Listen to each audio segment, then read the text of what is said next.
अस्सलामुअलैकुम नाजरीन, खुश आमदीद। आप देख रहे हैं गल्फ न्यूज़ टुडे। आज हम आपको सऊदी अरब की ताज़ा तरीन अहम ख़बरों से आगाह करेंगे। आज की वीडियो बहुत अहम है, इसलिए आखिर तक ज़रूर देखें। ख़बर नंबर 1, ईद उल फ़ितर का चांद। सऊदी अरब की सुप्रीम कोर्ट ने अवाम से अपील की है कि वो 18 मार्च की शाम शव्वाल का चांद देखने की कोशिश करें। अगर आज चांद नज़र आ जाता है तो ईद उल फ़ितर कल यानी 19 मार्च को मनाई जाएगी, वरना ईद 30 रोज़े मुकम्मल होने के बाद होगी। ये ऐलान ना सिर्फ सऊदी अरब बल्कि दुनिया भर के मुसलमानों के लिए इंतहाई अहम है। ख़बर नंबर 2, रियाज़ में अहम बैनुल-अक़वामी इजलास। सऊदी अरब आज रियाज़ में एक अहम इजलास की मेज़बानी कर रहा है, जिसमें अरब और इस्लामी ममालिक के वज़राए ख़ारिजा शिरकत कर रहे हैं।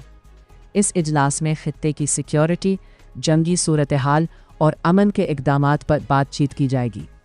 ये मीटिंग मशरिक़ वस्ता की मौजूदा सूरत हाल में इंतहाई अहम समझी जा रही है।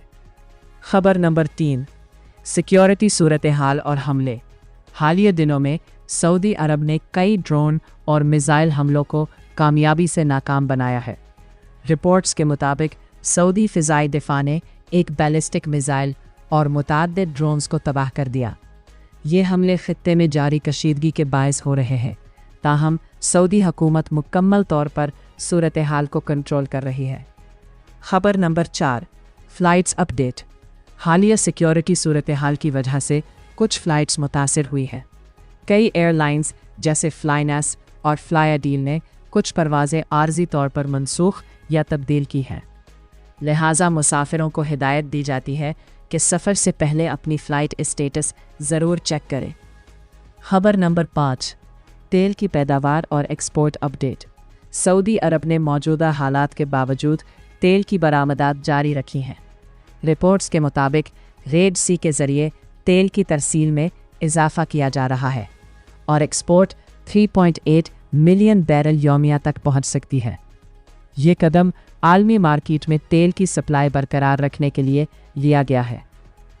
ख़बर नंबर 6, आरामको रिफ़ाइनरी दोबारा फ़आल। सऊदी आरामको ने रास टनूरा रिफ़ाइनरी को दोबारा शुरू कर दिया है, जो पहले एक ड्रोन हमले के बाद बंद हो गई थी। ये रिफ़ाइनरी सऊदी अरब की सबसे बड़ी ऑयल सहूलत है और इसकी बहाली मईशत के लिए अहम पेशरफ्त है। ख़बर नंबर 7, सऊदी मईशत मुस्तहकम। बैनुल-अक़वामी इदारे S&P ने सऊदी अरब की क्रेडिट रेटिंग को A+ बरकरार रखा है और मईशत को मुस्तहकम करार दिया है। ये ख़बर सरमायाकारों के एतमाद के लिए मुसब्बत इशारा है। नाजरीन, ये थी आज की सऊदी अरब की अहम ख़बरें। आप क्या समझते हैं, क्या ईद कल होगी या नहीं? हमें कमेंट में ज़रूर बताएं। अगर आप सऊदी अरब की सच्ची और तेज़ तरीन ख़बरें देखना चाहते हैं तो हमारी वीडियो को लाइक करें, चैनल को सब्सक्राइब करें और बेल आइकन ज़रूर दबाएं।